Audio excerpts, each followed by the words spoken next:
incredible project that has been going on for the last at least 5 years in the Demak area in Indonesia. And my name is Charlotte van Sticht thans, which is quite unpronounceable for those of you who are probably in the afternoon area. But I'm a facilitator and I'll be your moderator today.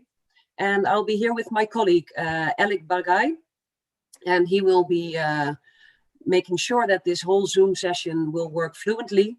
We are live broadcasting as well on the YouTube channel of Wetlands International. And we're hoping to give you a great program today of with all the information that has been gathered and will be shared with you by many speakers and people who have worked so hard on this project. What I would like to do is share with you shortly the rules of the webinar. It is quite simple for most of you.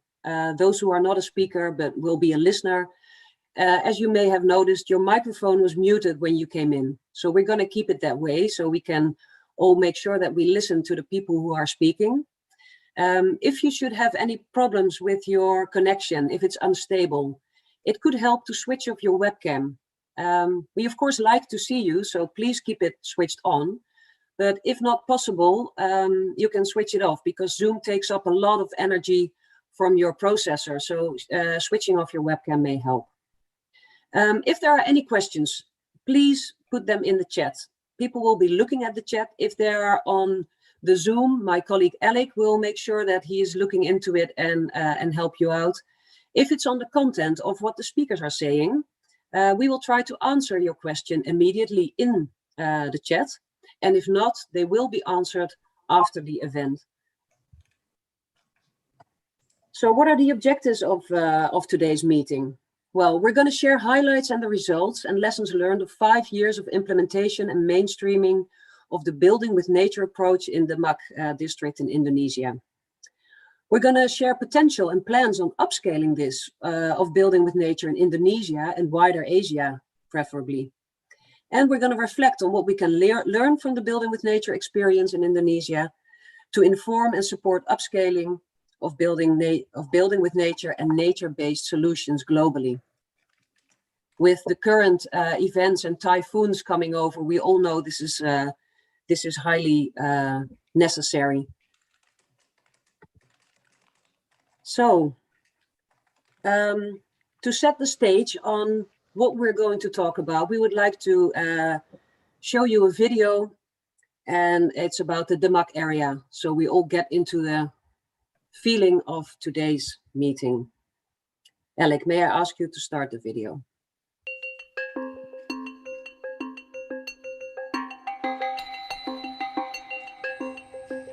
Orang tua kami telah mengingatkan bahwa kami harus melindungi hutan mangrove dan tidak menebanginya untuk dijadikan tambak. Sekarang dengan hilangnya sebagian besar mangrove, laut telah menyapu tanggul-tanggul tambak kami hingga masuk ke daratan sekitar 1 mil. Dan desa telah kehilangan 25 baris tambaknya. In the Demak district of North Java, Indonesia, the coastline is severely eroding as a result of sediment disturbance. Mangroves that protected the shore and held the sediment have been cut down and replaced by aquaculture ponds. To make matters worse, the land is sinking due to groundwater extraction by cities and industry.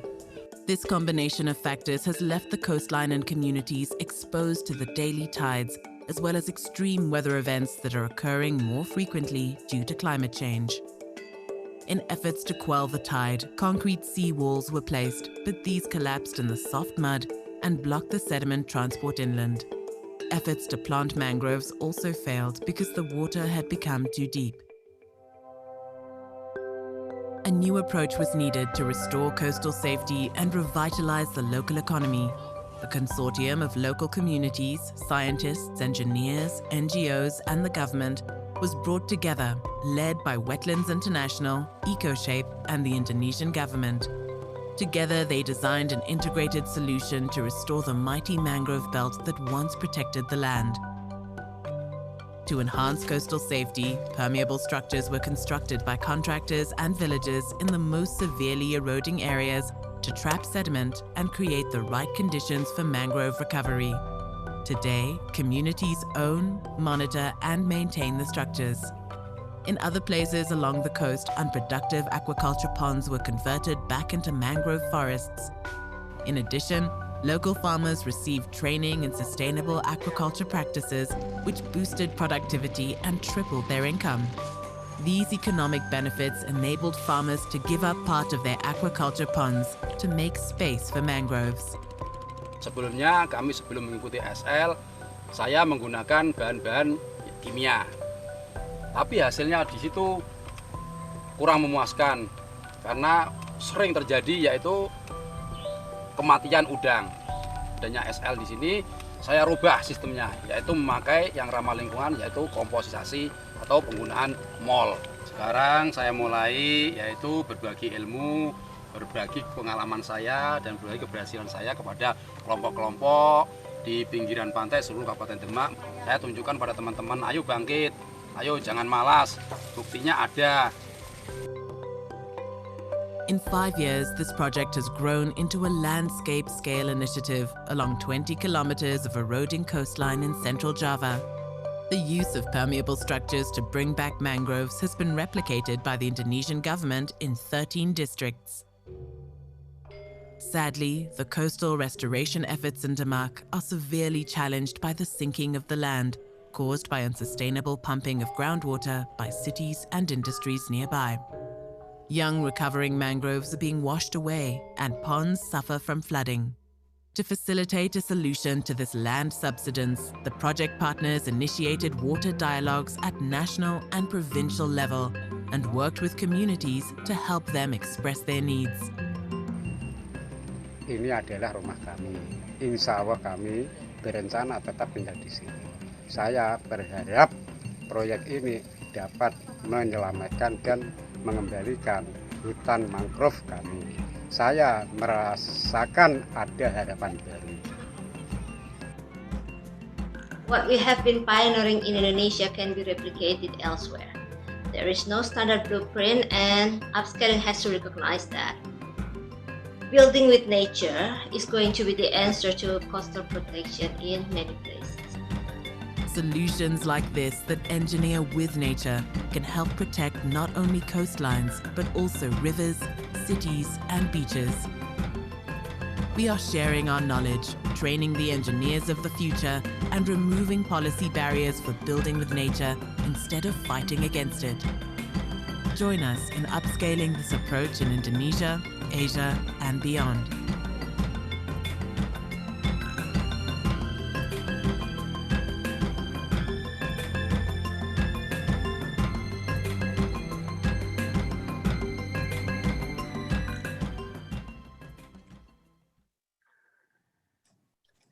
Well, having seen the video on this marvelous project, meanwhile, many people were coming in. I've seen people from saying hello from Cambodia, Indonesia, the Philippines, Malaysia, St. Maarten, Germany, the Netherlands, of course. And it's not only because of the project and the results made in the Demak area, but also, of course, people who are interested in fighting the floods in their own region and helping to make sure that it's building with nature and not in it or against it. I have the honor to introduce to you now some high-level messages. We're going to start with Heidrek Jusansiri, and then followed by Ardi Stoyers-Braken and Jane Madgwick. They are all, if I can have the share screen, please, Alec, with their names on it, because I can pronounce them fairly easily, but maybe not understandable for you all. I can put it on as well. There we are. Hendra Siri is the Secretary of the Director General of Indonesian Ministry of Marine Affairs and Fisheries. KKP also mentioned, named in Indonesia. Ardi Stoyers-Braken is the Minister Plenipotentiary, the Vice Ambassador of the Embassy of the Netherlands in Indonesia. And Jane Madgwick, the CEO of Wetlands International. So let me hand over to Henda, please. The floor is yours. The floor is yours. Yeah, thank you, Charlotte. Thank you very much for your introductions. I would like to start that to greeting all the Honorable, Her Excellency Ms. Ardi Stoesbreken, yang terhormat Bapak Bupati Demak, Bapak M. Nasir, Mr. Wartane Pufa Naraja, First Secretary Climate Environment, German Embassy Indonesia, Bu Jane Medwick, CEO of Redland International, distinguished guests, ladies and gentlemen, Assalamualaikum warahmatullahi wabarakatuh. Good afternoon, peace upon of us. Before I start the speech, I would like to inform you that yes, we have a COVID-19 and we have also the big loss from our side. Dr. Aryo Anggono, former DG, is passed away last September. He is a good leader and also is a big loss for us. And I would like to also convey a warm regard and also apologies from our general for special management that is supposed to be here, but he is right now in the field together with the parliamentary members. So this is important thing that we have to, he cannot join the meeting. Ladies and gentlemen, allow me to deliver the speech from our ministry. First of all, I would like to thank all of us, especially for already being able to join the Accelerating Adaptation Through Building with Nature Indonesian webinar. This webinar will bring all of us, as you have already seen this video, our journey in the last 5 years, where the Building with Nature Indonesia has achieved important milestones and ready to upscale for the region. So we have been, ladies, excellencies, ladies and gentlemen, Indonesia is the largest country in the world. It provides not only blessing with abundant natural resources, but also a kind of the richness of our diversity, which I'm sure that we can, all the blessing can be used wisely and sustainably for the greatest prosperity of Indonesian people. On the other hand, it requires us to always pay attention to the sustainability of natural resources management in order to increase the resilience of our communities, including in the face of the climate change, as you can see in the video. So we must ensure that there is a wise and sustainable use of natural resources through the protection and the restoration of the key areas of marine, coastal, and terrestrial ecosystem, as a state in our nationally determined contributions and a national plan of action for the climate change. So one of the important things that concern is the inundation risk of the low-lying coastal areas due to the land subsidence and the rising sea levels. Excellency, ladies and gentlemen, Indonesia has carried out various concrete actions to deal with the environmental problems in coastal area, including by implementing the Building with Nature approach.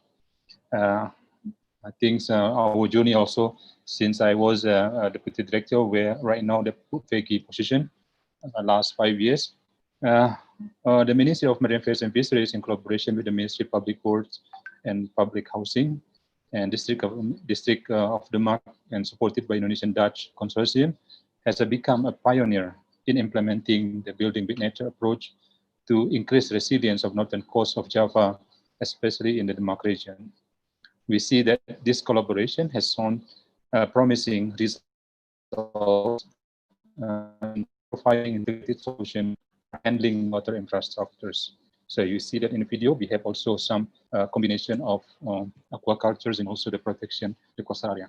So the program is successfully restoring, I can see that almost 500 hectares, precisely is like 577, the coastal areas by installing the semi-permeable structures, which allow mangrove to grow naturally, implementing mixed mangrove aquaculture, what we call this as a kind of blue scheme, and revitalizing the fish ponds. So building with nature is carried out using BioRike scheme. This is a kind of like the credit to the or loan, soft loan to the fish ponds or farmers that can be converted into the conservation action. You can see these conditional loan funds. So more than 6 billion rupiah of these funds are given to the 10 community group members in the 9 villages in Demak. Our ministry also already upscaling the installment of the semi-structure dams in other districts of North Coast of Java, including in Nusa Tenggara, the other part of Indonesia, and Sulawesi. So in total, we already built around 23.5 kilometers of this, what we call in Indonesia is a hybrid structures. So this is a kind of like upscaling that we have already done. Excellencies, ladies and gentlemen, our experience shows that the building with nature approach can only work, especially work well, if implemented, we can implement it together with the local communities. That's already local knowledge, and we have to respect the local knowledge and who will benefit from the initiative. So we have to think that is put upfront the benefit for the local community. Therefore, it is important to emphasize that improving people's livelihood should be included as an important part of the overall approach. This becomes even more important when we together with the community are facing the effects of the COVID-19 pandemic. The approach we have implemented has received attention from academics, and I think some of academics here already can benefit, can be already promoted to become professors or other higher level. Practitioners and the government, both Indonesia and also the approach, such as from the Asia, Africa, and Europe region. So for this reason, Indonesia is keen to share its experience with the other countries in applying building with nature as a capacity building process. We hope that in the future, building together the approaches can make contribution achieving Indonesians' ambitions regarding climate change adaptation, and more importantly, increasing the resilience of the communities in the coastal areas. I think building with nature, what we can say right now, building together with nature can be a kind of like part of the building back better, in my personal opinion. So excellencies, ladies and gentlemen, let me invite you, the global community who attended this meeting, especially regional and global investor and financial institution, to provide what we can say this is a green support in developing and implementing a more environmentally friendly and multi-use development approach. So I can see that you can see that by having a living with nature, we not only address the environmental problem, but also we address the livelihood, how to increase that. So it can be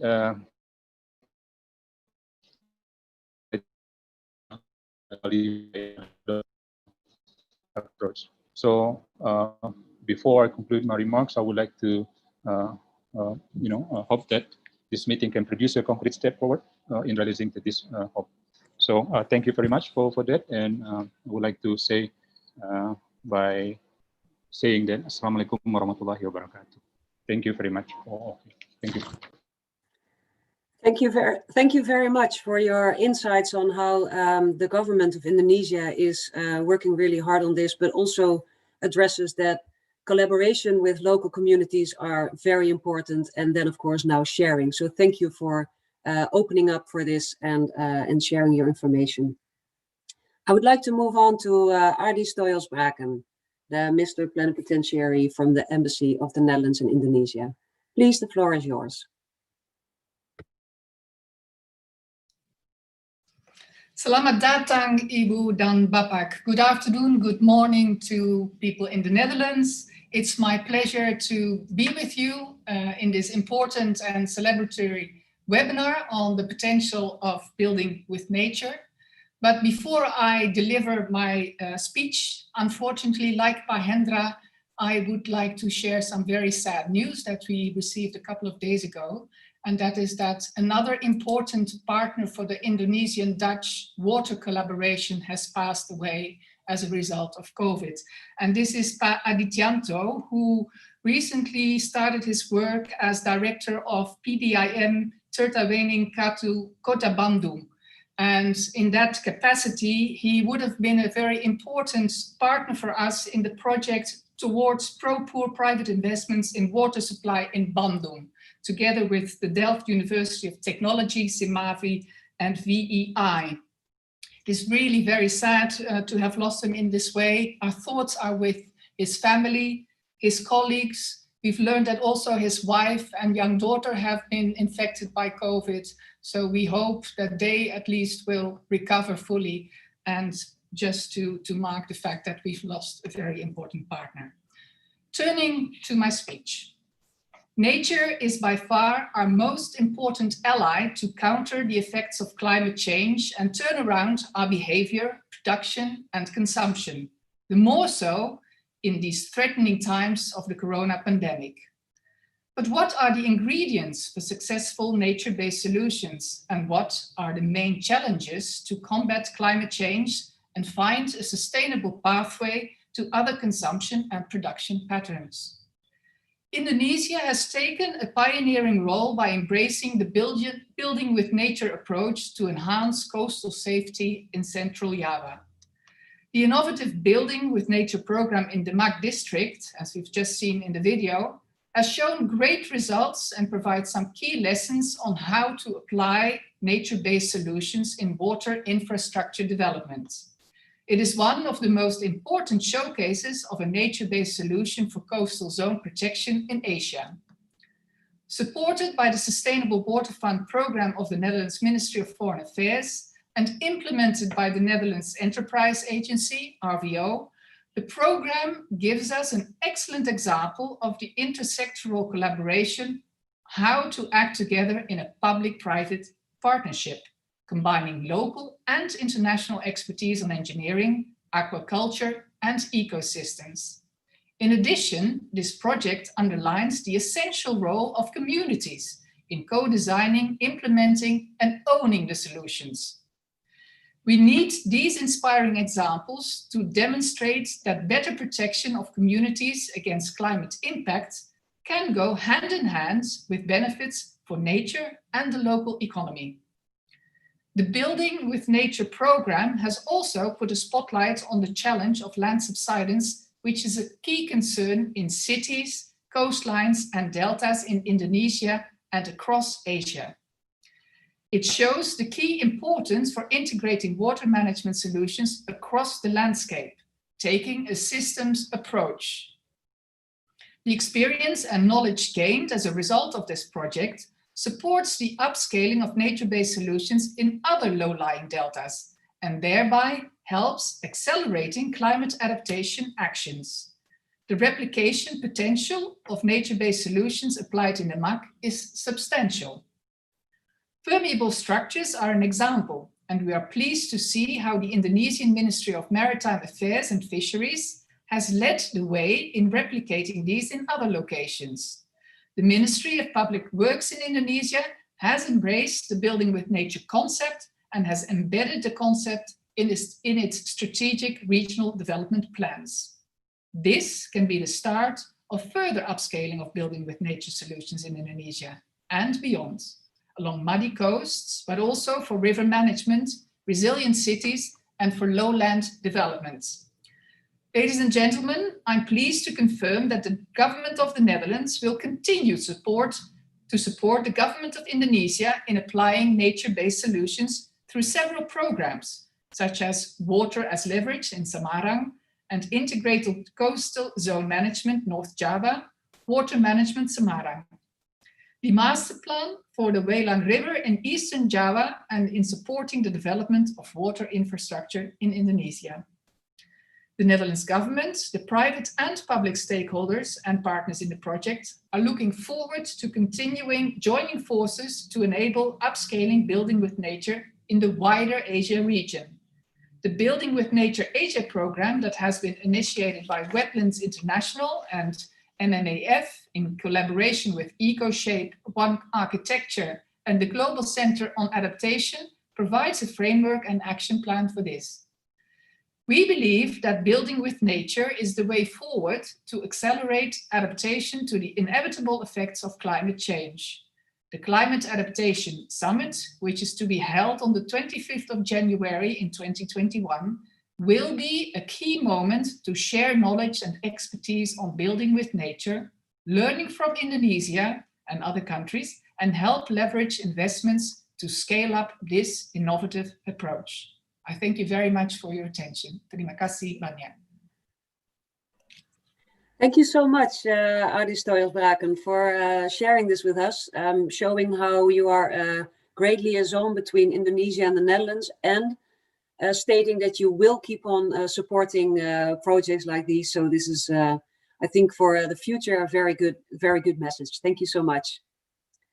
And now we're going over to Jane Madgwick, the CEO of Wetlands International. And I think it's best for her to introduce herself and share with us how she feels on the project on this webinar and Wetlands International in general.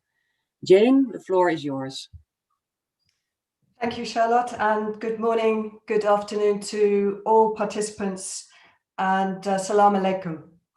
And I would like to first give my condolences to the families who have lost their loved ones, those who have been involved directly or indirectly in this program, and those communities in Demak, Indonesia, struggling with the COVID crisis too.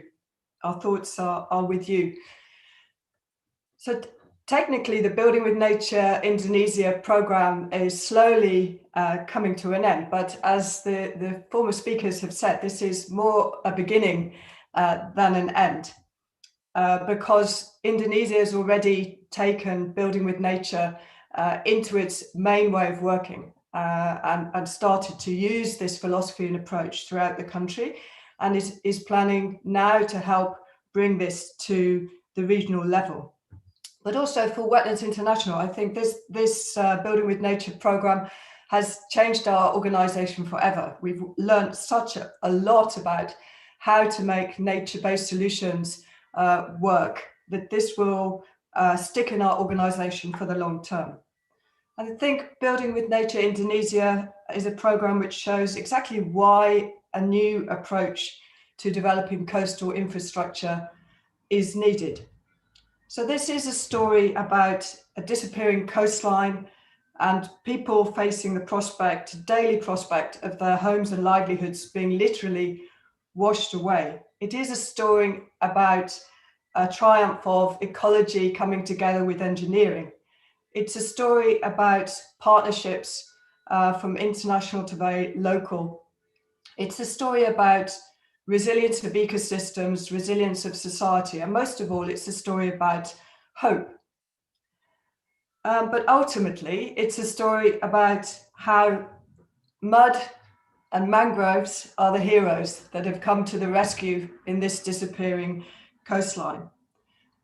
I think what we learn from this is this is not a quick fix nature-based solution. It's not a case of importing an off-the-shelf technical approach.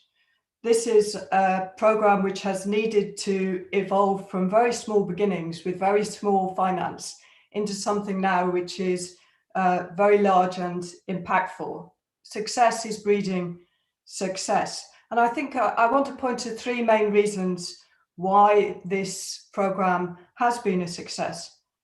I think firstly, to pay tribute to Wetlands International's team in Indonesia, with more than 40 years of experience, local presence, working with communities to better manage and restore mangroves, and knowing how to work with communities and connect that with government. This was absolutely key as a starting point. And then bringing that together in a kind of marriage with the Dutch scientific and engineering expertise, that brought about the innovation, which was ultimately trialed in Demak. But I would also like to mention the courage and the willingness of both the ministry, MMAF, and also the village leaders in Demak to really take a chance with us, to stick their neck out and take the first steps into a large-scale experiment, to work with us on the design and trialing, and continually to work with us to adapt the solutions to work with nature in this area. So I salute all those involved in the program who have made this happen. For me, what I have felt in all the field visits, in all the formal events, is a fantastic spirit of collaboration since the very inception of this program, and still continuing through all the struggles, through all the challenges. Standing back from the program, it's clear there are some very important lessons for the international community, as previous speakers have said. The situation on coastal wetlands is not good. Coastal wetlands are still the places where hard infrastructure is being built. So these natural buffers are still being undermined around the world. They are really under threat. At the same time, there is a big call for nature-based solutions. So I think learning the lessons from this Building with Nature program will really help those who are interested to better design, better deliver nature-based solutions at scale. This is not something that can be done just by government to government support. This is something that needs to gain the ownership, the commitment and the input of communities that are affected on the ground, and enabling that, creating that enabling social environment and policy environment is something that needs to be part of the whole investment package. So I would like just to conclude by committing Wetlands International to continue to work with the people of Demak and also the government in Indonesia to mainstream Building with Nature as an approach, and beyond that to work with all our partners and maybe new partners who are listening to this webinar to take this approach and adapt it and apply it elsewhere in Asia. So thank you very much. Thank you very much, Jane, where you celebrated the growth of your company, of Wetlands International, by this first project where you saw it change your organization and see the growth. But what you've also stated, like Hendra did, it cannot only be done by ministries, by governments, but you need everybody involved, including the local communities, to make sure that coastal wetlands are protected in a natural way. You also spoke about the spirit of collaboration, on how everybody worked together so hard and with so much enthusiasm and hope. And in the midst of this project was one of your colleagues, Femke Tonnek, and she was the program manager of Building with Nature Indonesia.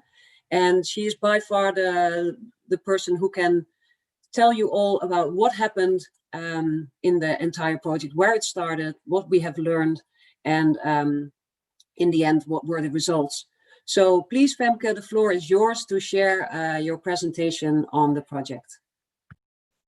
Thank you. Do you see my screen? No. We see you. Oh, sorry. That's okay.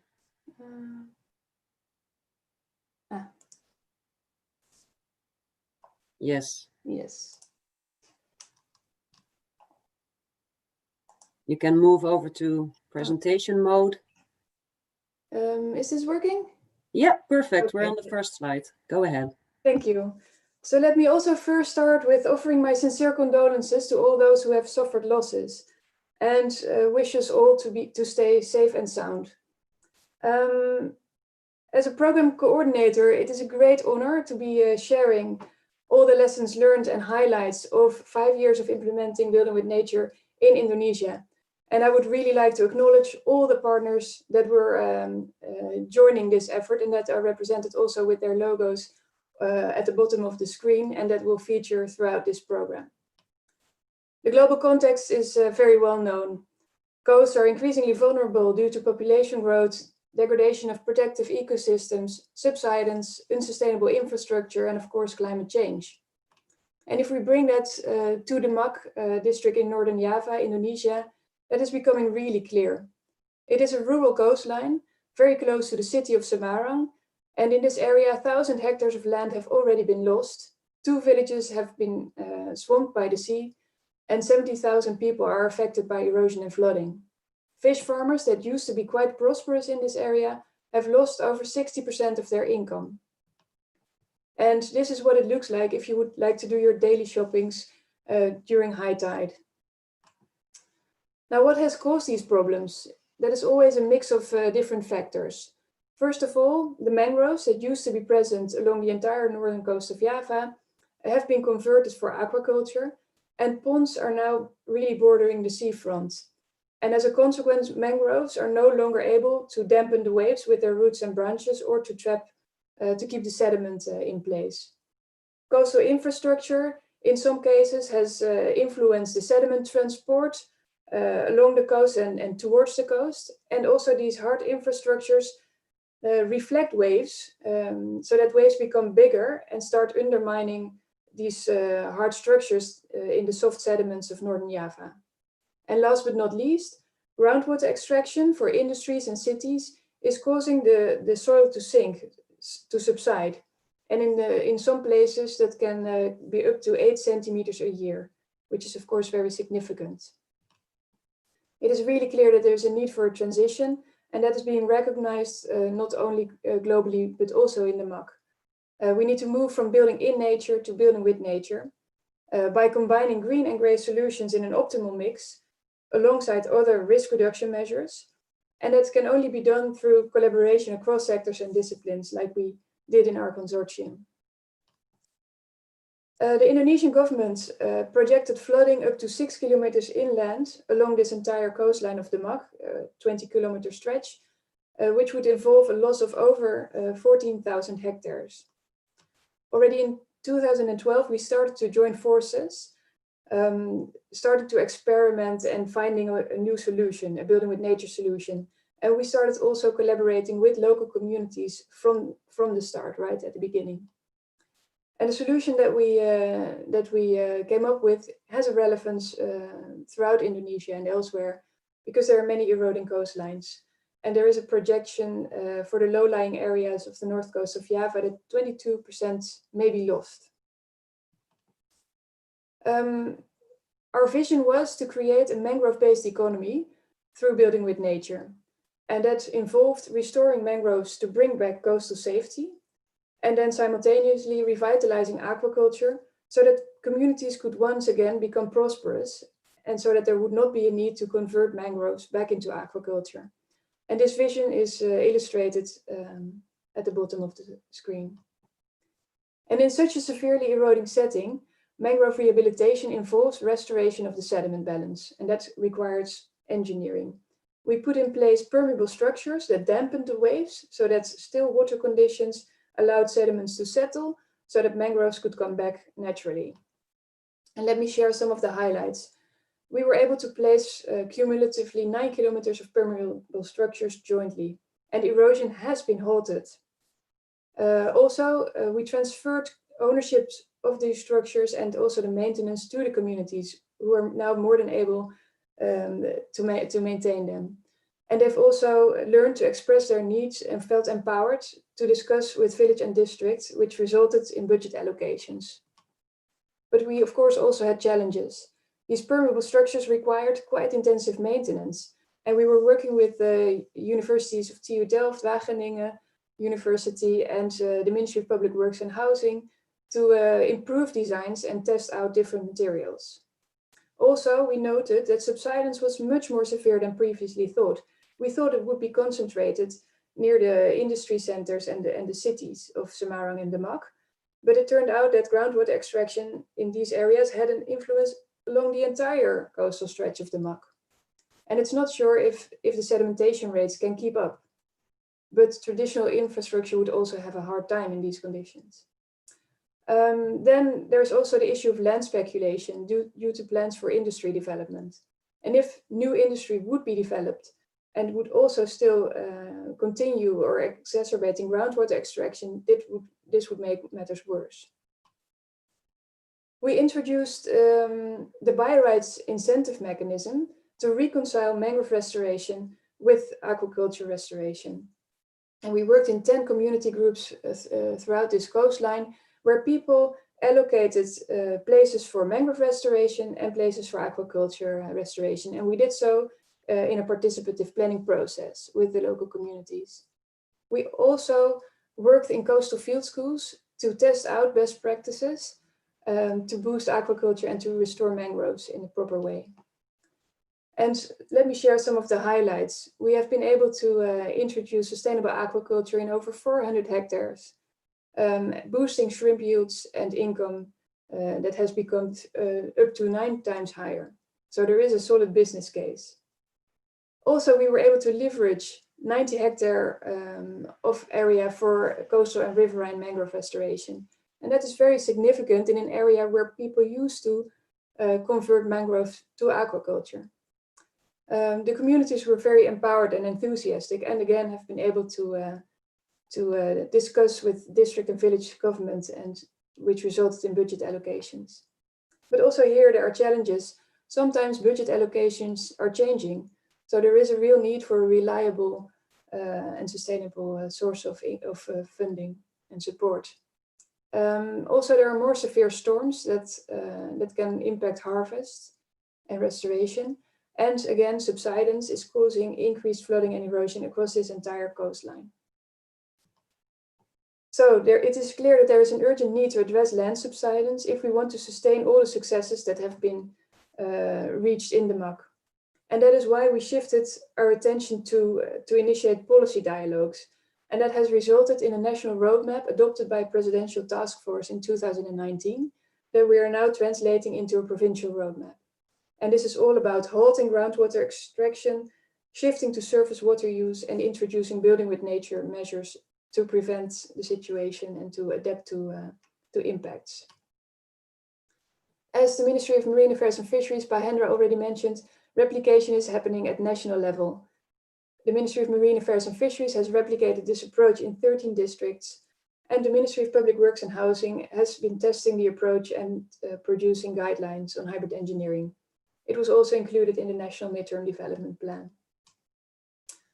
We have also been working with 8 knowledge institutes to train the next generation of engineers. And they've taken this up in their curriculum. And we are reaching 2,000 students annually. And that is really necessary to reach the scale that we want. To show that upscaling is not only about mangroves and permeable structures, but that building with nature can take a different shape in different settings. We are now working with various partners to create landscape propositions. For example, for Kaliwalang, in Lombok it is about coral reefs, but also in Semarang we are working on urban resilience. And we need enabling policies and finance to support that. And there are real opportunities. As was already mentioned, the Building with Nature is included in the new MOU on water between Netherlands and Indonesia. And Indonesia is recognizing nature-based solutions in climate change and disaster risk reduction policies. We are sharing our knowledge internationally. So please have a look at our website. We are producing 5 guidelines and they're being launched as we speak. Also, we have been engaging with scientists, and this has resulted in many publications. So these are also announced on this website. And let me draw your attention to the recent publication by EcoShape, the network of public and private actors that is aiming to promote building with nature and sharing lessons learned. And that has produced this very nice book on building with nature, and that includes also lessons from the DMAC site. EcoShape the EcoShape network has formulated 6 enablers for successful building with nature implementation. And these all were also relevant very much in the Building with Nature Indonesia case. First of all, it is all about working in partnership, and we had a unique public-private partnership in place. Second, solutions need to be based on system understanding, and by involving independent research and connecting that also to community monitoring, we were able to learn and enhance our knowledge along the way. And then thirdly, adaptive management, being able to embrace the lessons learned and adjust the course, has made it possible to flag and alert about the issue of subsidence resulting in a roadmap. So the impact went far beyond the MAC. Then fourth, the institutional embedding was really crucial, and that is not only cross ministries, but also connecting different levels of government from national down to local level. And then the fifth is about capacity building, and this resulted in empowered communities that were able to express their own needs, and engineers that are able to use this new solution and that are able to upscale. And then last but not least, we were able to bring that back the social capital, natural capital, and financial capital, but most of all, the inspiration and hope for people in the area. With this, we really hope to inspire change not only in Indonesia, but throughout Asia. And we have been convening people from around the Asian region, thinkers, political leaders, and we hope to really also bring this forward during the Climate Adaptation Summit in 2021. We ask you all actors to join forces and to support this great approach. Let me end by thanking everyone on behalf of the entire Building with Nature Indonesia team, thanking the donors and also everyone that has contributed to this effort. Terima kasih banyak. Wonderful, Femke. Thank you very much. Thank you for showing all the great accomplishments that you have achieved, and also giving us an insight already on future projects. You've also asked everybody to, as you are sharing yourself, your information internationally, you've also mentioned some documents and websites. It might be helpful if you put the links in the chat later on, so that people can follow the lead and share as well. You know, sharing is caring. And let's hope, we saw the picture of another summit before, that in 2021 you'll be able to see each other again. Even though it's great that we can meet. We're now over 300 participants in this meeting, and it's great that we can share information worldwide. Doesn't even matter where you sit, what your background is like, or even what you're wearing. Roel, thank you for sharing that in the chat as well. But we can still come together. But of course, we all know that being live together is much better. So thank you, Femke, for your presentation. And now that we've learned about the achievements of Building with Nature Indonesia program and the upscaling efforts, we will move to some of the consortium partners. How have they experienced the Building with Nature collaboration in Indonesia? And the person who will be hosting this talk show will be Anabel Kawamban. She is from Wetlands International Philippines. And there will be 5 speakers with her in this talk show. We will try to put them on screen. So I would like to ask you, if you are looking in your screen, please press on the upper right corner. I will stop this share so you can have this. On the upper right corner, you have the option for view, and you can go to gallery view. And if you all go to gallery view now, we will then spotlight a few people, starting with Anabel. There we go. And then we will add the speakers with her so that we can all look at the same people together. Anabel, please, the floor is yours. Thank you, Charlotte. Thank you also to my colleagues with Wetlands International Indonesia for giving me this opportunity to be the talk show host. It's a pleasure to be of service this afternoon. Good afternoon, good day to our audience in Indonesia, in the region, and around the world. Of course, a special greetings to our guest this afternoon. I am an ecologist by training, and as an ecologist, I'm so concerned about the water-related issues that are brought by typhoons, by monsoons in the Philippines.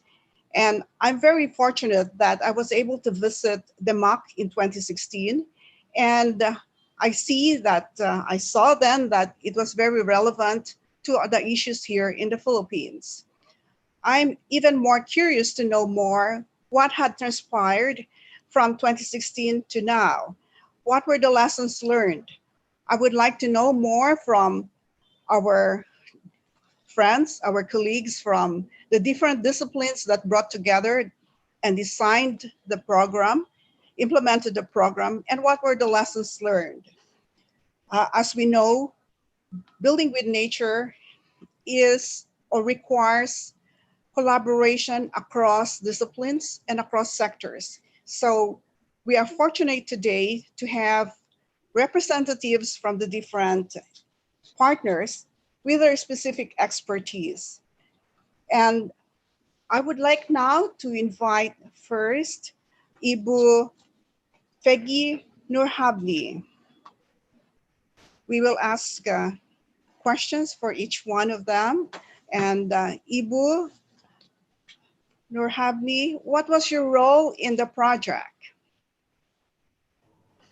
What was Hi. your role in the Annabelle? Building with Nature project in Demak? Okay, thank you, Annabelle. Can you hear me clearly? Yes, perfectly. Okay, thank you. Okay, my name is Fegi Nurhabni from the Ministry of Marine Affairs and Fisheries. I'm part of the technical team because I'm the Deputy Director for Disaster Mitigation and Climate Change Adaptation in the Ministry. Thank you. What was the main lesson you learned from this project?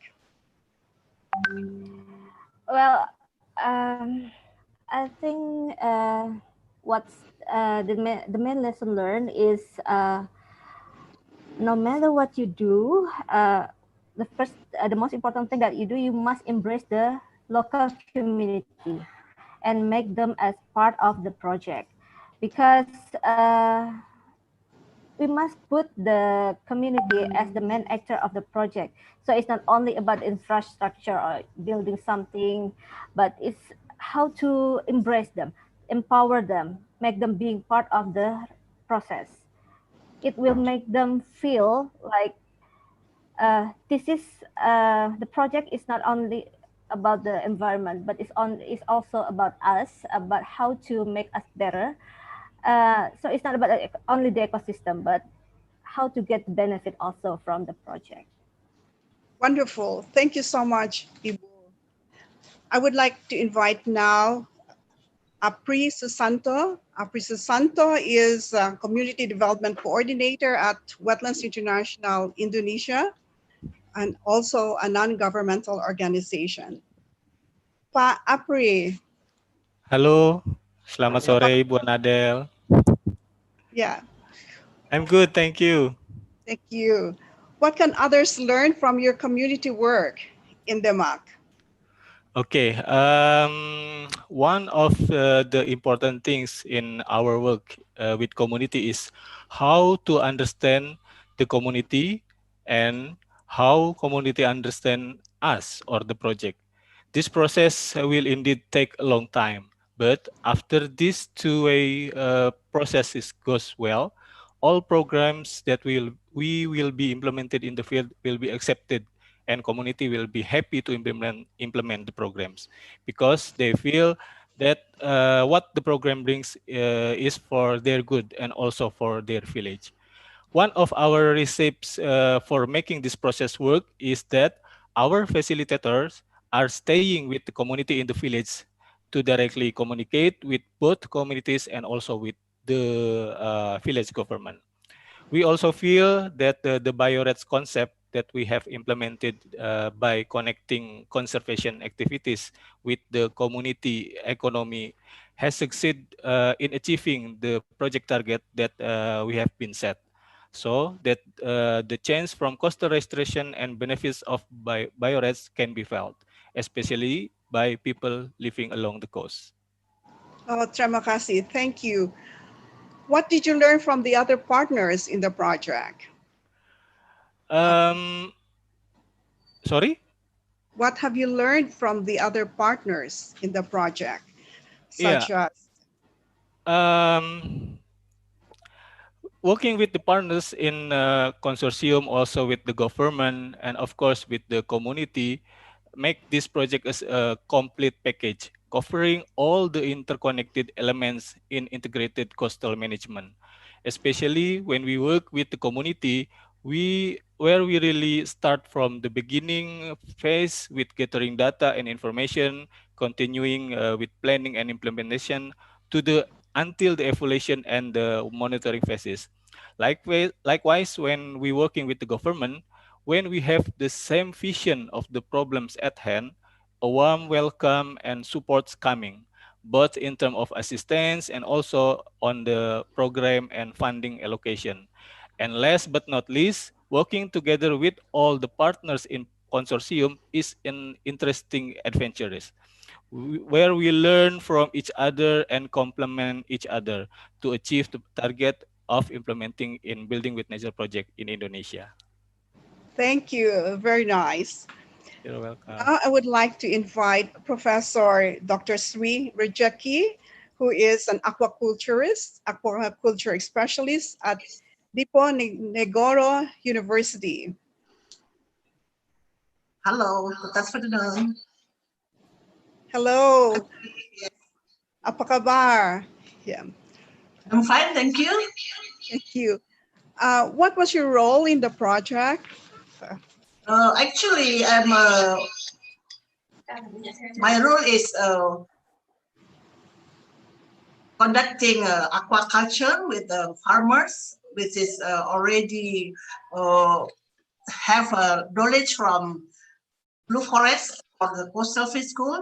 Then we continue our research and then implementing our research on aquaculture, especially brackish water aquaculture, and then to improve their yield from the brackish water pond. And the brackish water pond was at first, at the beginning, was very low in productivity, but after the Building with Nature come with a field school and new concept of LEISA and IMTA, then their pond yields improve very significantly, as mentioned by Fenke previously. Okay, you just answered my question. What was the challenge? And the challenge was about the productivity. What is the replication potential of what you have achieved? Can it be repeated in other parts of Indonesia or in the Philippines or anywhere else? Yes, sure. Worldwide, there's an urgent need for environmentally friendly alternative for extensive stream culture, because it often goes at expense of mangrove area, and we need to create sustainable mangrove aquaculture landscape. And therefore, the practice applied in Demak are global relevance. It is important to note that Building with Nature solutions are always site-specific and require the active engagement of stakeholders, especially local farmers, early in the development of the project. And we, our team, the PASMI team, project to design a aquaculture system to support mangrove restoration in Indonesia. This, we do the research that support the BWN project. We have delivered a lot of knowledge and testing space of innovation, and it can be applied to other places in Indonesia or in other worlds. So I hope that BWN can continue doing this in Indonesia, also in other places of the world. Thank you. That's good. That's good to know. Yeah. Thank you, Ibu. Now I would like to invite our fourth guest. I would like to invite Tom Wims. He is a coastal engineer at Wittenbos engineering firm. Annabelle, thank you for welcome. Thank you for introducing me. Indeed, as with Wittenbos, we were over the last 5 years really active in the engineering, implementation, and monitoring of the permeable structures that made the mangrove recolonization possible. So that was your role in Demak. You monitored the excellent. Yeah. Now I'd like to ask you some probing questions. Do you think these nature-based solutions have limitations in your view? Yes, I think every solution has its limitations. Hard structures have the limitations, and of course, nature-based solutions can't solve everything as well. But I think the strength of building with nature solutions and integrated solutions is that they have multiple functions. So not only coastal protection, but also sediment trapping, also bringing mangroves back, and providing livelihood as well. And that you need to look at a landscape scale to look at the functions you require. And I think another strength of our approach, which we used in the MAC but also elsewhere, is that it is adaptable. You don't know everything at the start. So we started with the first permeable structures already in 2012, and every year after construction, we learned and improved further. Excellent. Yeah, this is learning by doing as well. Yeah. Is there anything that you would like to do differently, having that experience over the years? We learned a lot, so we do a lot different from 5 years ago. So I think that is a really big lesson learned. And I think everybody, all the partners learned a lot. Yeah. Can you share another lesson? Yeah, like you already mentioned, it's learning by doing. So we know a lot, not yet. So we need to learn about it. We need to handle uncertainties. We have to learn, we have to understand, and we can do that by being adaptive. And we can't do that alone. We need the entire team. So this really large consortium, all together, we made this possible. Thank you. So it's really multidisciplinary. Yeah. Yes. Thank you so much. I was asked by one member of the private sector, will it work? Is it really going to work 100%? What would you say to that person? It really depends on what you need. There is no solution one size fits all. So you need to talk with the client, with all stakeholders, understand all the systems, involve the communities with their knowledge, and with that, find the solution that fits best for that specific situation. And in this situation, it were the permeable structures. In other situations, it can be completely different. But if you work together, you will find a solution that will work best. That's a very important lesson. Thank you so much. You're welcome. I would like to invite now our last guest to share her experiences and lessons, Dr. Bredje van Wissenberg. She is an ecologist at Deltares. What was your role in the MAC project, Bredje?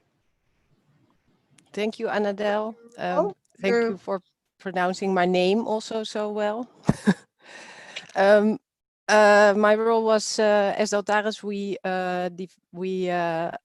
collected the system knowledge. So what was going on with the sediment, the waves, all the physical processes and ecological processes in the system. And we translated this to the spatial dam design. So where should the dams be placed? And to the monitoring program. So following up on monitoring how the dams were functioning. Thank you. I'd like to ask you a couple of questions. What was the biggest challenge that you faced in the project? A difficult question, but I think the biggest challenge for us was to deal with the knowledge that we found. So on the physical system, and especially when we found that subsidence was so much more rapid than we experienced.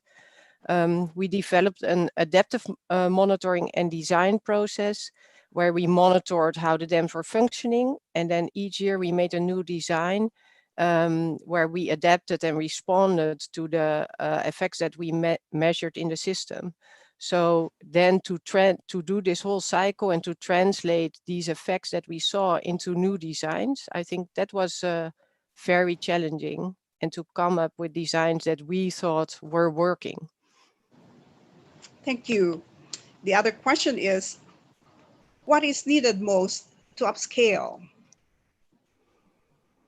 Yeah, that's a good question. Also, I think also we I think technically we learned a lot. I think what went really well is that we had a good interaction between all the partners, going from the system knowledge actually to the design, and then to the community who actually gave feedback to the design. And I think that was really a success. So I think what you lack for upscaling is the whole institutional institutional embedding of these approaches. So that is for building with nature more in general, but also for this concept, because it's not a monodisciplinary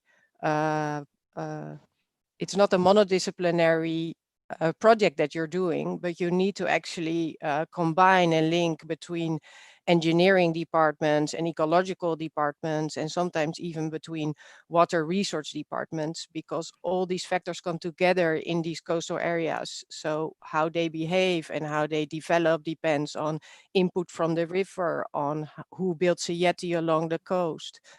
So the institutional environment and setting this institutional environment and making it optimal for implementation of building with nature, I think that is most urgently needed for upscaling. Thank you. Indeed, we need to involve the different agencies in the government. A few more minutes, Annabelle.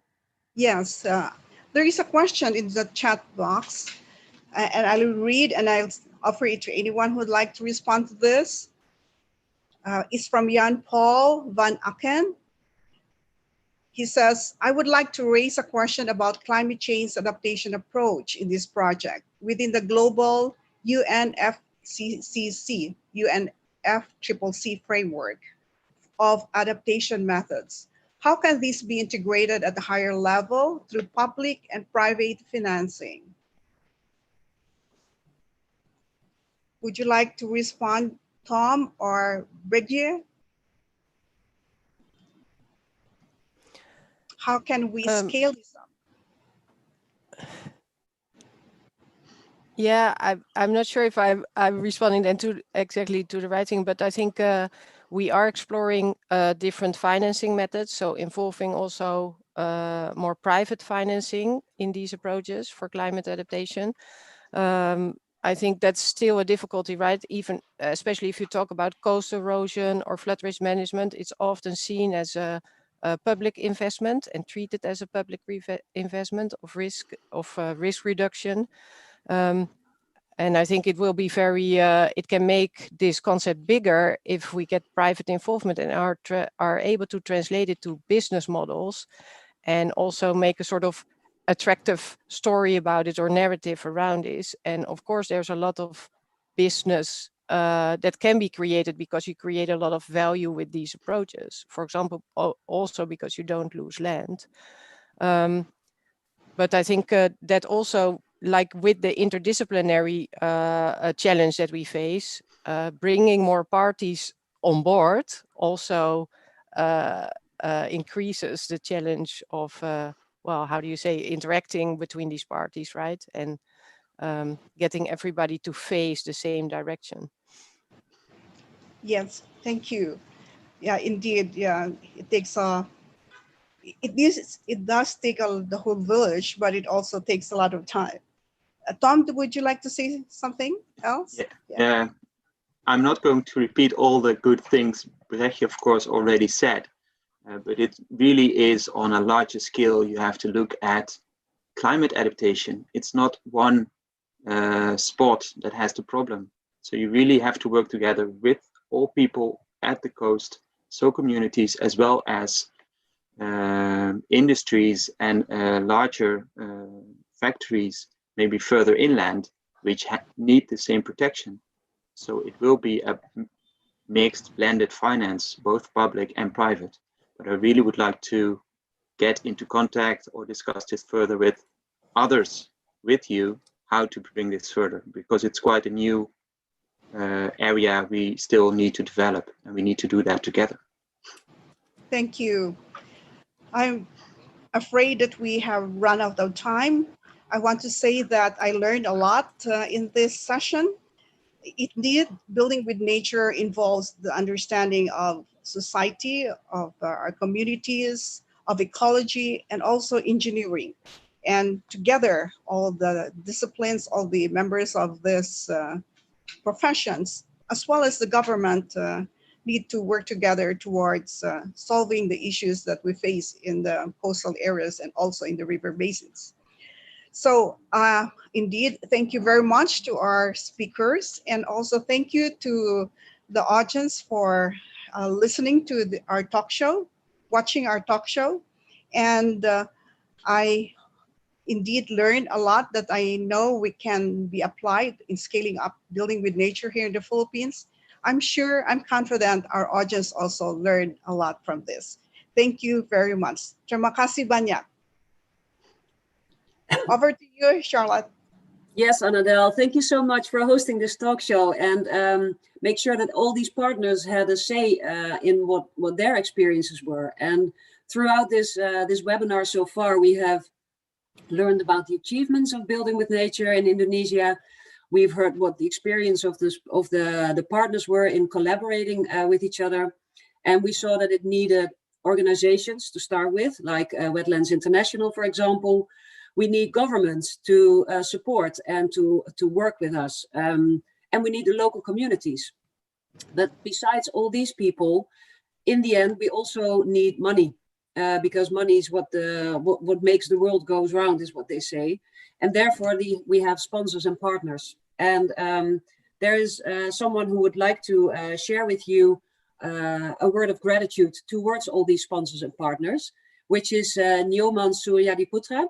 He is the director of Wetlands International Indonesia. And I would like to give him the word. You're melting away in the background, so it's okay. But as you know, you are halfly visible, but it has a kind of a cool look. So please take it away, Nyoman. Okay, yeah. So thanks, Charlotte. So good morning for the webinar participants in Europe, and good afternoon for participants in Indonesia. First of all, on behalf of Wetlands International Indonesia, I would like to thank all the participants who took the time to attend this event. So the honorable ladies and gentlemen, on this occasion, allow me to, on behalf of the entire consortium Building with Nature Indonesia, to sincerely thank you all for the support and cooperation that have been provided by your institutions during the implementation of the Building with Nature Indonesia activities from 2015 to the end of 2020. The collaboration we carried out together with the local community has produced several promising outputs, even though actually we are facing quite some challenges in the field, to that provide great benefits for the welfare of the coastal people of the MAC as part of the Indonesia's sustainable development. We also recognize that there is still a lot of work to be done in the MAC and also elsewhere in Indonesia, and also in other part of the world, that are in need of building with nature solutions. Therefore, your continued support and cooperation is still needed for various activities in the future, in the MAC and also across Indonesia. I would also like to express our gratitude for the financial support by the Dutch Sustainable Water Fund and the German Federal Ministry for the Environment, Nature Conservation and Nuclear Safety, BMU, and as part of the International Climate Initiative, or ICI. And thank you. So now I would like to invite Pak Bupati Demak, Pak Natsir, maybe to give some word, maybe through the recording materials.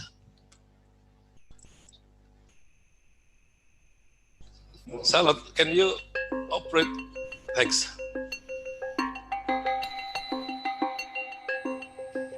Orang tua kami telah mengingatkan bahwa kami harus melindungi hutan mangrove dan tidak menebanginya untuk dijadikan tambak. Yeah. I'm sorry, this is the wrong movie. Sekarang dengan hilangnya sebagian besar mangrove, laut telah menyapu tanggul-tanggul tambak kami hingga masuk ke daratan sekitar 1 mil. Dan desa telah kehilangan 25 baris tambaknya. I am so sorry, I have a technical problem. Maybe, Nyoman, we can move on to your first speaker, Mr. Natsir, and let him speak first so we can figure out the technical issues. Is that an idea? Yes, sure. Selamat sore. Ya, silakan Pak. Halo, masyarakat Kabupaten Demak, terima kasih atas program Wetland ini. Dan kami bersama-sama masyarakat siap untuk mengelola dengan baik karena banyak sekali manfaatnya bagi masyarakat sehingga hutan laut, kenyamanan masyarakat akan bertambah dan kita terus akan menjaga program penanaman mangrove ini dari berbagai organisasi kita kerahkan. Di antaranya kami bersama-sama TNI, Polri, Pramuka, Karang Taruna, PMI, dan semua organisasi kemasyarakatan ikut bersama-sama memelihara dan menambah tanaman mangrove lagi. Terima kasih, Pak. Okay. Thank you, Pak Bupati. So I would like to explain it in English quite a bit. What he was saying actually would like to thank all of the partners in the project site, yeah, and then he is ready to continue to protect the mangroves which is already planted during this project time, and even though he already extended the activities by involving the military, the police, and also Boy Scouts, yeah, to participate in the next program for the mangrove conservation and rehabilitation in the park. So the next one, I would like to invite the speaker. Let me see.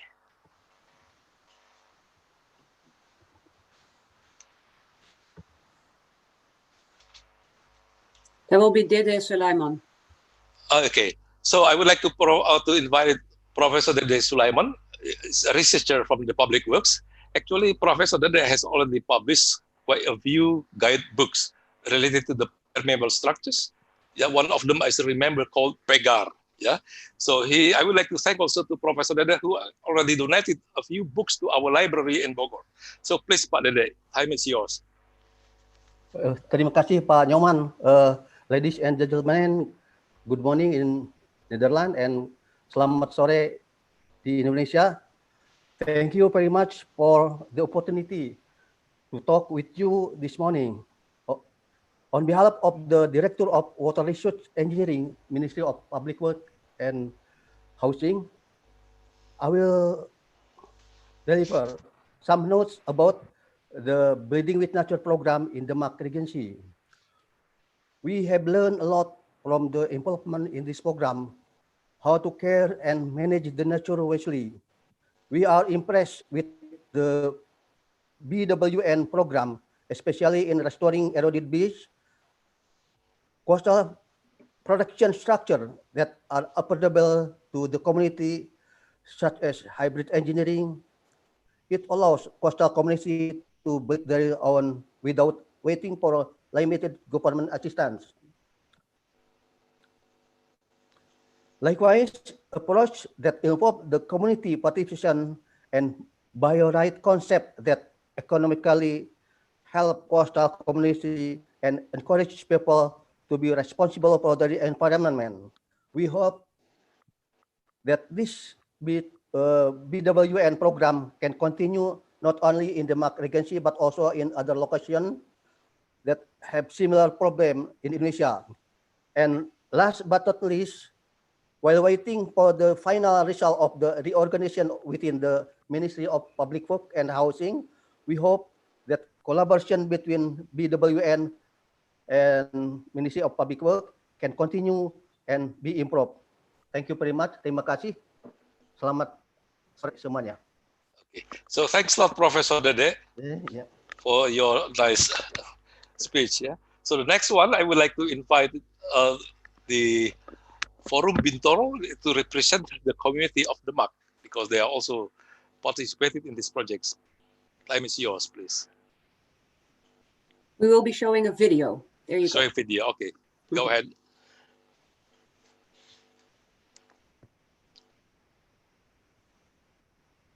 Desa-desa di kawasan pesisir Kabupaten Demak merupakan daerah yang subur, di mana kegiatan masyarakat di bidang pertanian dan perikanan menjanjikan hasil yang bisa diandalkan. Padi, kelapa, dan hasil pertanian lainnya serta bandeng, udang, dan hasil pertanian tambak lainnya bisa dikatakan dapat menunjang kehidupan masyarakat pesisir Demak yang makmur dan sejahtera. Akan tetapi memasuki tahun 90-an, kondisi wilayah pesisir Demak secara drastis telah berubah. Abrasi yang terjadi selama 30 tahun terakhir telah menghilangkan daratan pesisir hingga beberapa kilometer. Dengan adalah sebagai saksi hidup. Bahkan beberapa dusun di beberapa desa kecamatan Sayo yang berdekatan dengan kota Semarang telah tenggelam. Banjir pasang aerob juga telah menggenangi tambak-tambak dan rumah-rumah. Hal ini bahkan sudah menjadi hal biasa bagi kami masyarakat yang tinggal berdekatan dengan tepi pantai. Kerugian karena kehilangan tanah, rumah, dan mata pencaharian sudah menjadi suatu yang tidak terelakkan. Bahkan akan terus terjadi apabila tidak ada upaya penanganan permasalahan ini. Oleh karena itu, kami Forum Bintoro Bina Notosegoro Kabupaten Demak, sebuah forum yang menaungi beberapa kelompok masyarakat desa pesisir di Desa Bedono, Timbul Seloko, Sorojadi, Tugu, Tambak Bulusan, Moro Demak, Purworejo, Tawalang, dan Bedung dengan ini menyatakan sikap. 1. Diperlukan adanya kegiatan dan kebijakan yang mendukung rehabilitasi mangrove di kawasan pesisir Kabupaten Demak. Karena mangrove dipercaya banyak memiliki nilai, manfaat, dan jasa lingkungan. Salah satunya yaitu fungsi perlindungan kawasan pesisir dari erosi dan abrasi. 2. Diperlukan adanya peninjauan kembali kebijakan pemerintah terkait pengembangan atau pembangunan di wilayah pesisir Demak dan sekitarnya. Seperti diketahui, pada saat ini terdapat rencana pengembangan kawasan industri di Kecamatan Sayung, Kabupaten Demak, dan pembangunan jalan tol terintegrasi dengan tanggul laut di perbatasan Kota Semarang dan Kabupaten Demak. Kedua rencana tersebut diharapkan akan meningkatkan perekonomian bagi masyarakat Demak. Akan tetapi perlu dipertimbangkan juga bahwa apabila tidak direncanakan dengan baik, maka bukan tidak mungkin bisa memperparah kerusakan lingkungan yang saat ini sudah terjadi di kawasan pesisir Demak. 3. Diperlukan adanya upaya serius dari pemerintah Kabupaten Demak dalam pengurangan penggunaan air tanah, terutama yang dilakukan oleh sektor industri, karena penggunaan air tanah yang tidak terkontrol menjadi salah satu faktor yang menyebabkan penurunan muka tanah dan secara tidak langsung ikut berperan dalam kerusakan lingkungan di pesisir Demak. Ditandatangani di Moro Demak 22 Januari 2020. Demikianlah petisi dari kami atas nama Forum Bina Notosegoro Kabupaten Demak. Saya Ketua Maskur SPDI. Okay, thank you very much, Bintoro. It's very interesting statement. Yeah, 3 statements. One is about they need the policy support from the government. The second statement regarding to review the coastal development, including the industrial development, toll, and also the seawall. Yeah. The third one, last but not least, is also to reduce the groundwater extraction. This is very interesting statement from the community. So now I would like, I don't know, do we have still enough time, Sarah, proceed with the question and answer, or? No, we're going to proceed now to see how Building with Nature can set a lighthouse example for the rest of the world. So if there's unfortunately no more time for questions from people. Okay, thank you, Charlotte. I give it the time to you back. Thank you so much, Nyoman. As it was clear that you need everybody to participate, you need your sponsors, you need your partners, and the local communities as formed as just seen in Bintoro. For those who didn't see it in the beginning, it said Bintoro. It stands for, excuse my pronunciation, Binanoto Segoro, and these are Javanese words for meaning to manage the sea. And that's what we're trying to do. And how can we now look at this program to set it out as a lighthouse example for informing upscaling of nature-based solutions globally? And what does it take for design concepts to hit the ground and be sustainable for the long term? Because we're not looking for at the moment, but we're looking for long-term solutions. And what does that mean for investors in Building with Nature solutions? We will now hear from a few speakers that will reflect on these questions. And the first one, I would like to give the word to Vartana Puvanaraja, and she's the first Secretary of Climate and Environment of the German Embassy in Indonesia. And please, the floor is yours. Thank you very much. I hope my internet connection will stay stable. I would first like to share my condolences to all of who had to suffer losses due to the COVID pandemic. My thoughts are with the families. I would also like to stress and express my high appreciation and congratulations to all project partners for your excellent work in Indonesia in the engagement of the local communities. The videos have shown us how engagement of local communities and Bupatis can work very well. The results and all we have heard today speak for themselves. Germany is very happy to support your outstanding work for Building with Nature in Indonesia since 2015 with ICI, the International Climate Initiative of BMU. It remains one of Germany's most important instruments for the international financing of climate change mitigation, adaptation, and biodiversity conservation, especially here in Indonesia. Indonesia has been and is one of ICI's main partners. Our fruitful cooperation dates back to the earliest days of the ICI in 2008. Nature-based solutions such as the Building with Nature approach that contribute to biodiversity conservation as well as to the adaptation to the unavoidable effects of climate change can be, as shown by you, cost-effective means to promote resilience. They contribute to the targets of the UNCCC as well as to the objectives of CBD, directly and positively contributing through protecting, managing, and restoring valuable ecosystem, especially in coastal areas, building and securing livelihoods as well as local fisheries, and help to adapt to climate risks. To reach our goals, we are working together with the international partners on topics of the NBS, among others with IUCN and UNEP. With the International Climate Initiative, we support the testing and scaling of NBC and EBA approaches worldwide. This encompasses the restoration of ecosystems like mangroves and peatlands, as well as the support for the Bond Challenge. With the ICI, we have now entered into the second generation of EBA projects, where the focus has shifted from piloting to upscaling proven measures and mainstreaming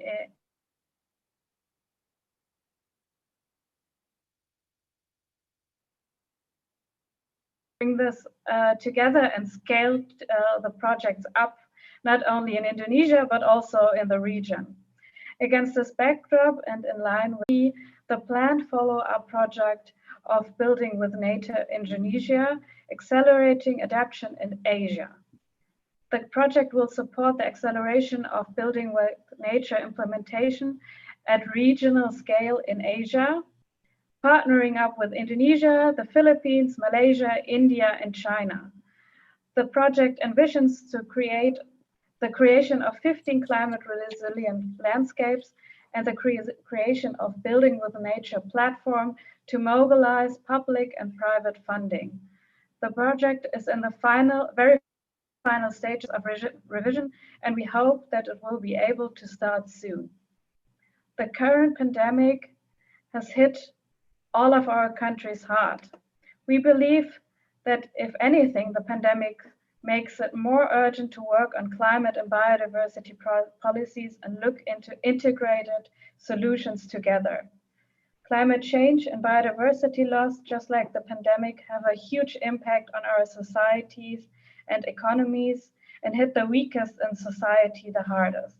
This is why Germany is working to ensure that our response to the COVID-19 crisis should contribute to ensure a more resilient, a more sustainable, and a more inclusive society. Next year will be a decisive year for global action on climate change and biodiversity, and we need the leadership of countries like Indonesia and partners in the region and Wetlands International and other NGOs implementers to make significant progress on reducing emissions globally, adapting to the effects of climate change and restoration of biodiversity, both within UNCCC and CBD and other international fora. The topic NBS offers great opportunity to transform the apparent antagonism of biodiversity and climate processes into a synergetic cooperation. We are committed to making use of these opportunities. And with this, I would like to end and thank you all for bringing us together and for this very fruitful discussion. I'm very hopeful and committed with the ICI to create synergies in the region. Thank you very much. Thank you very much, Ratane, for sharing your thoughts and explaining how Germany is supporting Indonesia in this in building with nature in general and what your efforts are in there. Thank you so much. I would like to move over to Henk Nieboer. He's the director of EcoShape, and he will share his thoughts on what Building with Nature work in Indonesia contributed to the Building with Nature Innovation Program, and how lessons can be learned from further upscaling of Building with Nature. Henk, please take the floor. You still have to unmute.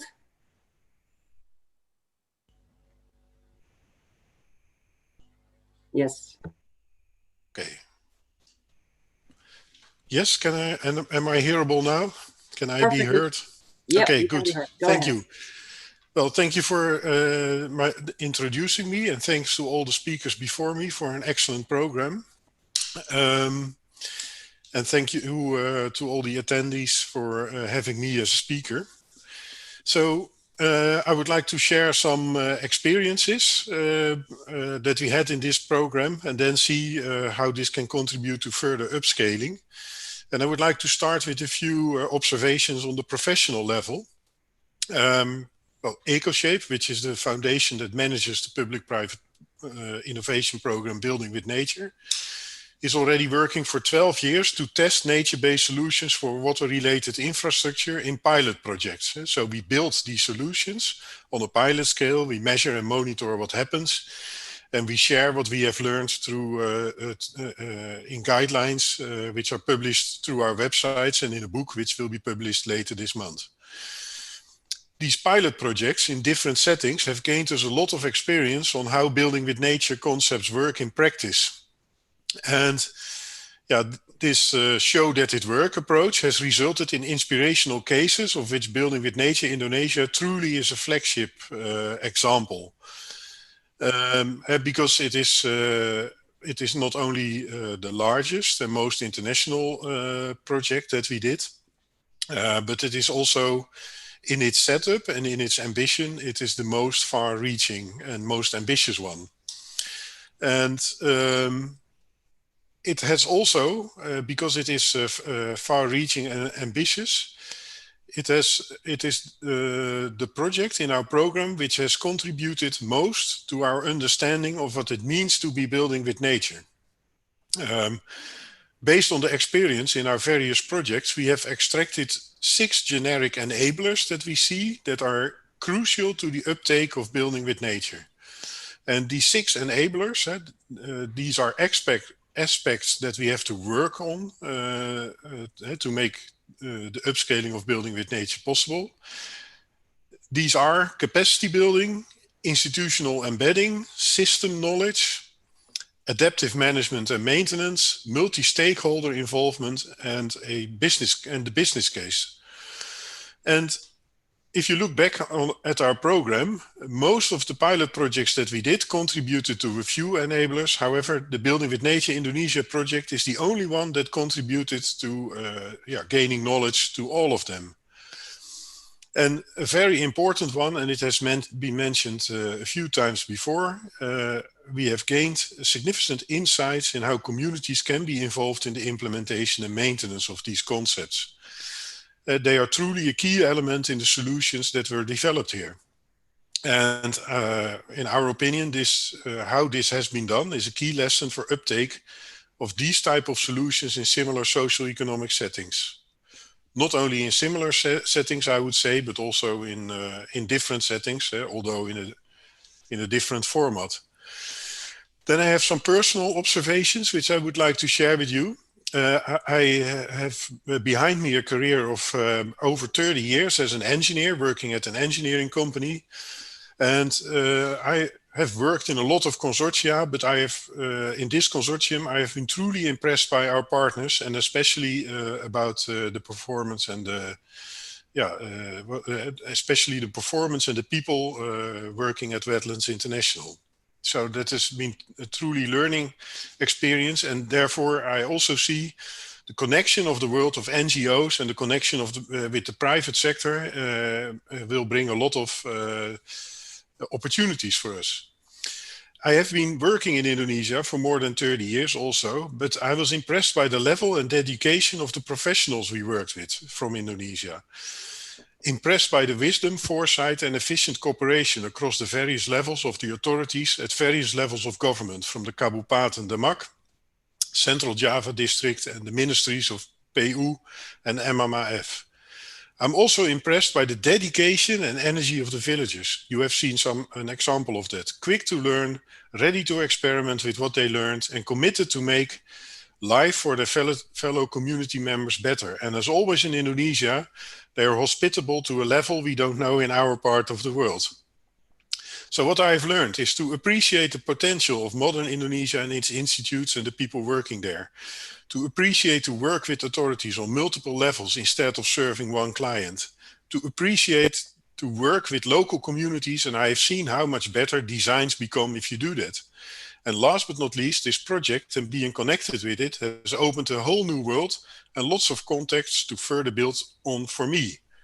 And what does it mean for upscaling of building with nature in Asia or elsewhere in the world? It is essential that Indonesia has this experience and can share it. Bring the concepts tested in the MAC and the integration of these types of solutions in large-scale developments that are needed to tackle challenges like climate change and subsidence. Bring these to the world. Help other countries to include these lessons learned in technical guidelines related to building with nature into engineering codes and standards internationally. Help people implement and test building with nature concepts by the examples you have created in Indonesia. Help others understand how to include ecosystem and social system services in development of bankable projects. And learn others to cooperate, how various governmental levels can cooperate. National, provincial, local, open and frank discussions are needed between these levels of government. And I have seen that you did it during steering committees that we had. But above all, bring the message to the world that for building with nature, we need a platform and a community as an intersectoral partnership of trusted partners that results in knowledge development, knowledge dissemination, but above all, in trust in the solutions that you are building on, trusting your partners, and it will give you the patience to achieve real results. And I would like to conclude my contribution here. Thank you so much, Henk, for your both professional and personal insights, where you spoke about the 6 enablers that you have identified to ensure upscaling, but also a great compliment, I think, to Wetlands International and Indonesian, all the Indonesian professionals you work with, on how you thought that their way of collaborating was both professional and also very dedicated, which is, I think, in the end, what brings people together, dedication for the same goal. So thank you very much. And from Henk Nieboer, we go over to Henk Ovink as the final speaker of this webinar, apart, of course, from Jane, who will conclude the entire webinar. But first, we go over to Henk Ovink, and he's the Special Envoy for International Water Affairs of the Netherlands. Thanks so much, Charlotte. Can you hear me? I can hear you. I can't see you yet, but that will be fixed, but we can hear you. Okay. I can see myself, but that is always the case with these crazy digital environments. So I'm here. First of all, thanks so much to, of course, Wetlands International, EcoShape, the Indonesian Ministry of Marine Affairs and Fisheries, and the other partners for organizing this webinar. But especially, of course, to the partners in the DAMAC project, which we've been hearing about. You could almost say congratulations in a way, although this is an ongoing approach. We know that to thrive under climate change, these basin scale water system resiliency approaches is what we need to foster. If we want to build resiliency of humans and human systems, then we have to focus on nature. With such a systems approach, it is also how, and this is the Dutch government launched the Global Commission on Adaptation, and with it, the water action track of this Global Commission aims to help reduce the risks of over 2.5 billion people currently facing high water stress and the 150 million annually impacted by floods and droughts. So the magnitude of these methods, of the scale of these disasters is amazing. We also know that nature and health are critically linked, as we see in the current pandemic. Water and building with nature have a direct link to better health and healthy environments. Building with nature solutions are a critical part of the answer to all our challenges. But it demands and allows that professionals, engineers and alike, work with nature rather than against it. And this has not been the case in the past. I often say that if we replicate the past with investing in stupid infrastructure, we'll make ourselves more vulnerable in the days to come. But nature gives us the inspiration to do better and outperform past bad examples. That requires innovative governance, business and finance models. So 3 critical components for moving ahead, as well as an inclusive collaboration. We heard this in this whole panel, with all disciplines and sectors, so across interests and across needs. And that engagement of stakeholders builds an enabling environment, but it has to start from the beginning and move towards implementation, maintenance and operation. And therefore it means community involvement is critical. And that is the ownership, but not the responsibility. It is a responsibility of all. What we can learn from the Building with Nature project in DAMAC in Indonesia is what we heard in this webinar.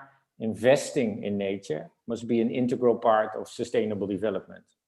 So by nature, can we deal with today's social, economic, cultural, and environmental challenges? They're fundamentally interdependent, as by nature shows us. But so means also the opportunities. It might be the challenge, this complexity of these interdependencies and vulnerabilities. It is also the opportunity to move ahead, if only we invest by nature. It determines the way we live, but it also should guide the way we invest. The SDGs tell us how the future can look at Sustainable Development Goals. 17, not a comprehensive agenda, not to cherry pick from. And nature finds itself across all these SDGs. And the approach to follow building by and with nature actually helps us overcome quite a lot of these challenges. It demands consistency, continuity, and commitment, my 3 favorite C's. And that is not something governments often showcase, but the program and project and the MAC also show that if we want to scale and replicate these type of programs, they should not be pilots. They should feed into consistent policy, continuity and engagement and a programmatic approach, as well as the commitment of all partners. And now the enabling environment, I mentioned it is critically important, and that means an institutional enabling environment as well as an informal and individual enablement. Capacitating all is what I would say. That helps mitigate climate risks, adapt to our changing world, and achieve a sustainable future. Now, the program showed that harnessing natural forces and processes to drive the change we need is helpful, providing the directive for investing in our natural system. So it is a business case opportunity to increase our resiliency and sustainability, strengthen biodiversity, change course on biodiversity loss. But it also underscores the importance of collaboration and inclusion. And inclusion is a tough word. It's easy said, but hard done. Including everybody from the beginning until the end is not easy. I always take great inspiration from my late father and mother, who had leaving no one behind ingrained in their cultural approach. But leaving no one behind literally means that you have to include all your friends and your not so much friends, institutional and non-institutional partners, and ensuring that in every part of that process they are part. Now, to upscale the project in Indonesia, that's already happening, investing in capacity building and policy. But to bring it to a next level, we need more projects, we need replication, and we need scale, and we need further institutionalization to enable to prioritize budgets, regulations, and standards in place to ensure nature-based solutions are there. The Netherlands, of course, the Netherlands government will support this through running a new collaborations and programs. One of the programs we started is the Water with Leverage program in Semarang, as well as in Khulna and in Bangladesh and Chennai in India. But with that program, we drive nature-based solutions by innovation, collaboration, and inclusion, bringing it across Indonesia, as well as across Vietnam and the world. And this is also what we aim to bring across during the Climate Adaptation Summit, January 25th. Join us. Building with nature is the way forward to accelerate adaptation to water infrastructure challenges. And we aim collectively to pave the way to leverage those investments and scale up these innovative approaches.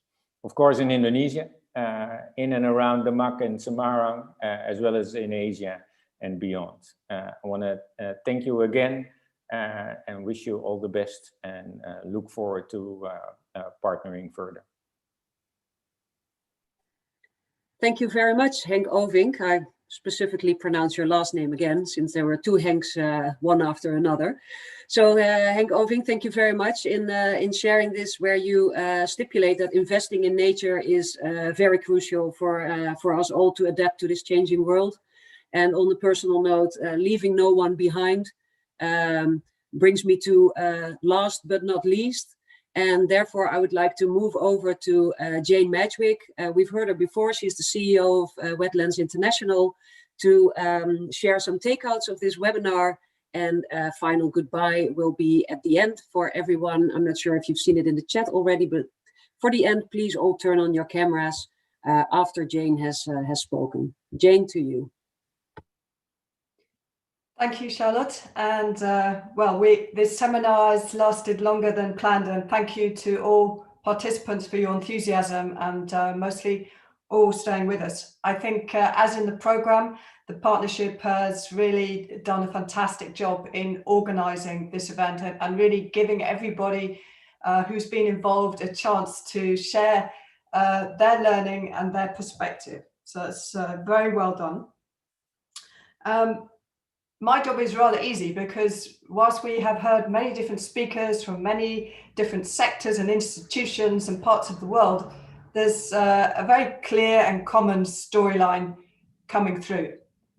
So we all have expressed the key ingredients in this recipes for success that has made Building with Nature Indonesia really a tangible program, more than a project, but something which has saved lives and enhanced livelihoods in Demak and has acted as an inspiration upon which Indonesia is already acting and now encouraging its countries in the region to follow suit. So everybody has expressed their understanding that nature is needed to heal the problems along this north coast of Java, and also to point to the fact that whilst we can do what we can do in bringing nature back to play its role, we also have to take care that surrounding developments allow this to happen, and that economic developments going on in these countries are risk sensitive and really enabling for nature-based solutions to take place. What we've learned is that if we can bring together multidisciplinary teams from local to global, across all layers of government and government departments, and especially engaging and empowering the community. And if those teams can really help understand the causes of the risks in the landscape, then there's every possibility that solutions can be found and can be implemented.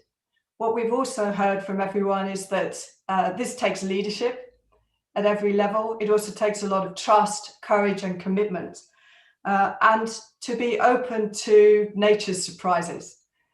So you can guarantee in any nature-based solution, however good the guidance, there will be surprises that nature throws up. And so the ability to adapt to those surprises, to reshape the program over the years is key, and has been done incredibly well in this program. We have heard that, well, with success, you also notice bigger challenges, and these are relevant not only to Demak and Indonesia, but to our ambitions to bring this approach into Asia and indeed globally. These are fundamental institutional challenges, and challenges about how we value the kind of benefits and returns that nature brings in our landscape. So fundamentally, our institutions and financing systems are not set up well to deliver these kinds of multiple benefits. But I think what I've heard through this discussion is that programs like this can succeed even with these challenges facing us every day, and they can drive change. They can break down barriers and they can drive change in institutions and in financing, which lead us towards what's needed, which is really a whole of society response to tackling these rising water risks and climate adaptation. So this is, even for me, who've been involved intimately in this project from day one, I found this event incredibly inspiring in bringing this message. I think Henk Ovink has just underlined that, you know, action on this is urgent. And also we heard from the German embassy that building back better brings even more urgency to the rising water risks and climate change. And we also have heard from these last speakers that we need to think beyond pilots. You know, we're beyond that now. We really have to invest in large scale, long-term solutions based on what we know. So yes, we need to develop and articulate the business cases very clearly, but to go forward in this way, we also have to accept that we will be dealing with some uncertainties. And that's where, again, I come back to the trust and the partnerships at the different levels, because with that in place, it's possible to deal with those uncertainties.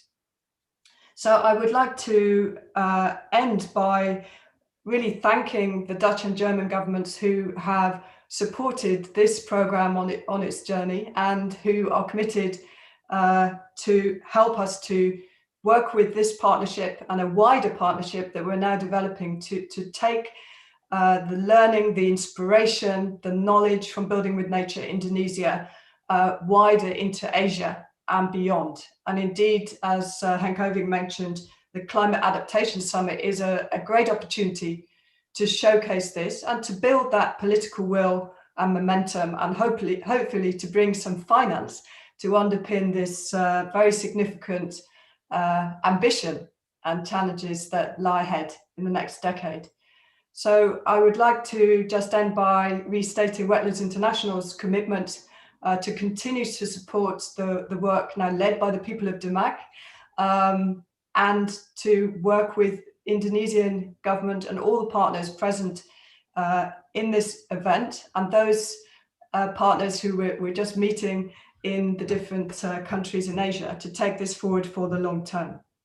And to thank all of the participants for staying and sharing with us their experiences and wise words. So thank you, and terima kasih. Thank you. Thank you very much, Jane, for these great words of closing. I'm not going to elaborate on the content anymore. You've done beautifully and heartwarming as well. We have come to the end of this webinar, and I would like to ask everybody to turn on their cameras and then move to the upper right corner of your screen where you go to gallery view. And then you can see everybody who is still in here. We had a half an hour of run out, but we're still almost 200 participants here. And you can scroll from left to right.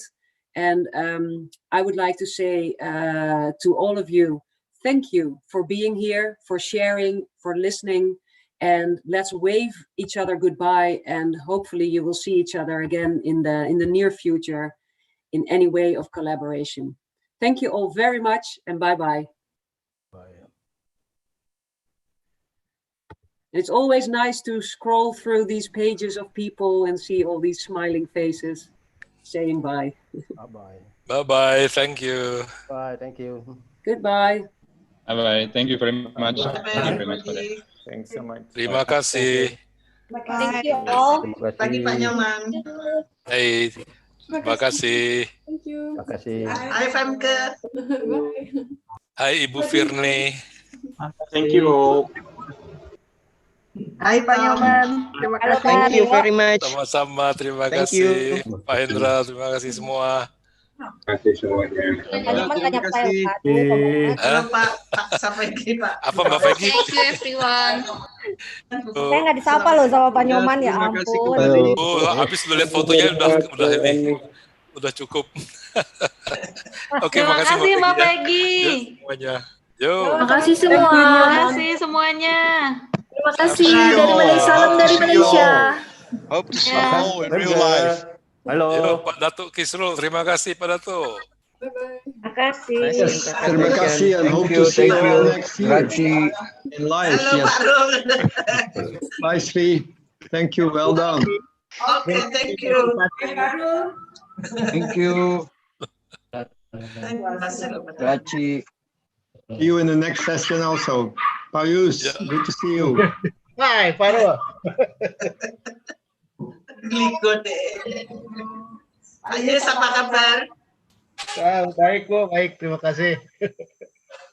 Lama nggak ketemu ya Pak Yus. Halo. Sama Kisim cantik Mbak Rizka. Halo Ibu. Apa kabar Mbak Rizka? Baik Ibu.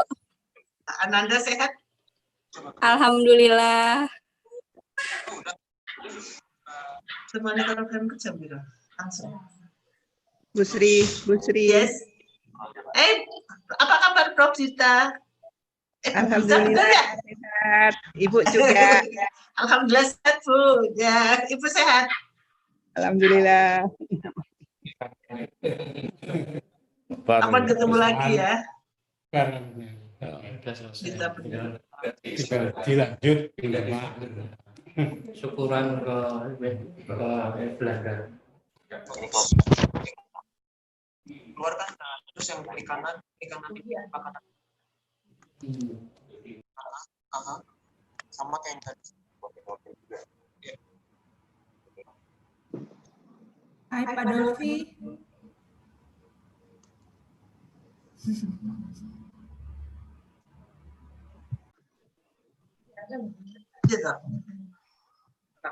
These were all great goodbyes, everybody, and smiling people seeing each other.